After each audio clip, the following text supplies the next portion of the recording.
Matt Neal did something which is a holy of holy. You don't overtake under a yellow flag. He could be penalised, he could be disqualified, but certainly he's lost a place as well. Well, here's a man still desperate not to lose a place. It's Anthony Reid in that yellow and blue Ford. Mark Lemmer in the independent Class B Honda just moving to one side, allowing Tarquini through. Back at the front, this is Rickard Rydell in the other Ford. He's leading our race, and behind us, you can see right behind us is Tom Christensen, right on our bumper. We're heading down the hill towards the Abbey corner. Any minute we're going to stand on the brakes. Rydell has to defend this corner. This is valuable points, and that Honda looks hungry. And he's also looking for a position. He's positioning himself to get the drive out of Abbey, up the hill, into bridge. Hopefully that yellow flag's gone, and this race will continue. Christensen, Rydell, under bridge corner, coming up into the complex. Christensen lines him up down the inside, and he lunges. Big pass. Tom Christensen has lunged it. Can Rydell fight back? No, he can't. He's made it stick. Great stuff, and the Honda boys know it. Great pass that began coming out of Abbey. Track position was critical. He got the drive up the hill. Oh, look at this! And Tarquini tries to do exactly the same thing, and it doesn't work, and more impact. Ah, that's Anthony Reid. That's Anthony Reid. That's his championship hopes out. There's a Honda off. That was Tarquini. There was a Vauxhall.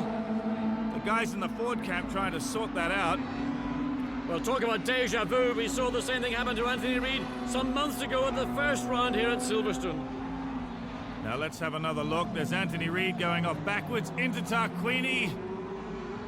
He was turned around and then, if you like, got his own back. Muller was right in the thick of that. Here's his view. Well, Muller gets a very good view of it. What happens is Tarquini takes a very wide line, cuts back. Reid tries to stay in the middle of the road to prevent Tarquini coming through. I was in battle with Anthony. Anthony was very slow compared to me. And he was changing line every time, and he changed line in between two corners. I was in, so he spun in front of me, and he went into the grass, and he came back onto the track, and he take me off. Bit of instant retribution there. Well, racing drivers' memories sometimes need to see the replay. Certainly I wouldn't want Gabriele Tarquini to be a witness in a driving incident with me, because I think I might be found guilty. Well, I could have been absolutely innocent, Your Honour. Well, bad luck for Anthony Reid. Earlier, bad luck for Alain Menu. That means that this guy, Rickard Rydell, who is being lunged at by James Thompson. Rickard Rydell in the last remaining Ford. Must feel Lady Luck is smiling on him. All he has to do is hang on to that, get points, close the gap, stay in the championship race. But to do that, he needs maximum points, and to do that, ideally, he needs to keep James Thompson off him. That's exactly the place where a lap ago Tom Christensen lunged past. Rydell is wise to that now. James Thompson looking to the outside, first part of the complex. A big U-turn. Luffield is coming up next. What can James do? Gets in tight. Gets in very tight, just gives him a little bit of a wet and dry rub down on the way past and through.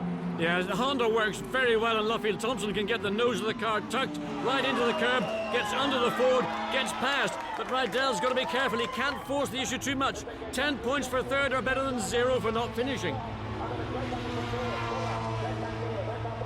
Still on the podium, Rickard Rydell, third position. Still very much in touch with James Thompson, though. Thompson has not got away cleanly as Christensen did.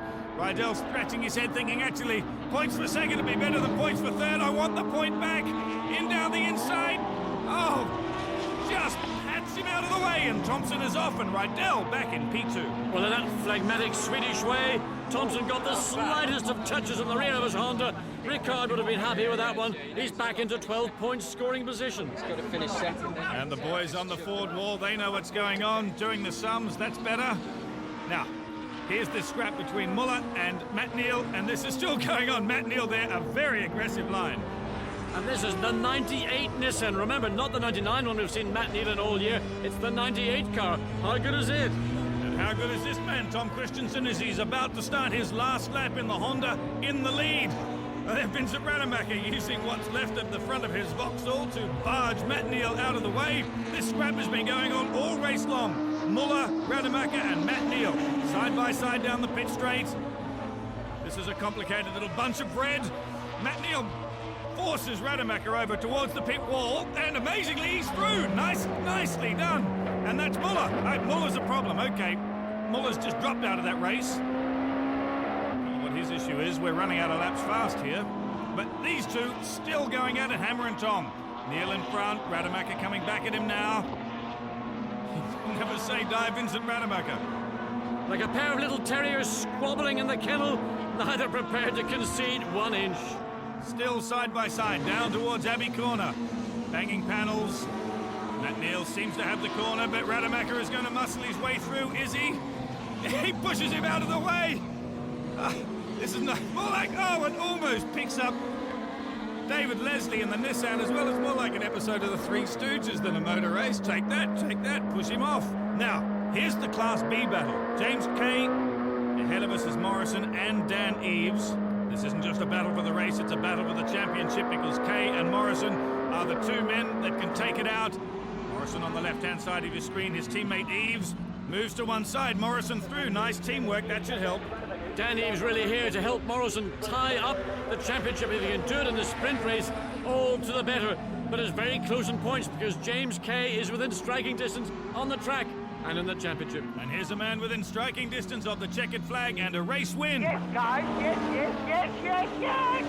Yes, indeed. That was Christensen coming across the line there in first position. Nice drive.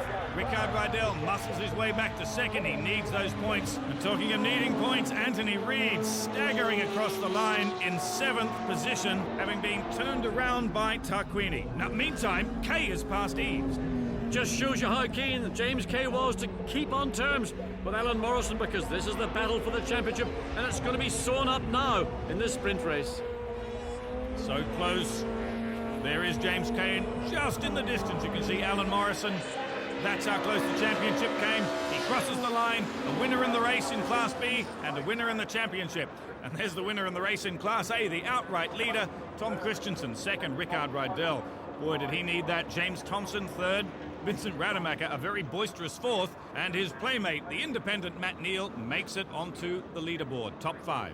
David Leslie, stealth and opportunism, forces his way up to 6th position. Then Reid and Muller. But what about Christensen and that move on Rydell? Yeah, but he was driving still very quick and just defended a little bit. I realized there was a few spots where he was struggling a bit, and he had lost his left mirror. So I thought the best possibility is into there, but it's a bit risky. But if I can get out of his mirrors on the bridge, and I was very close to try when there was suddenly yellow flag the lap before that.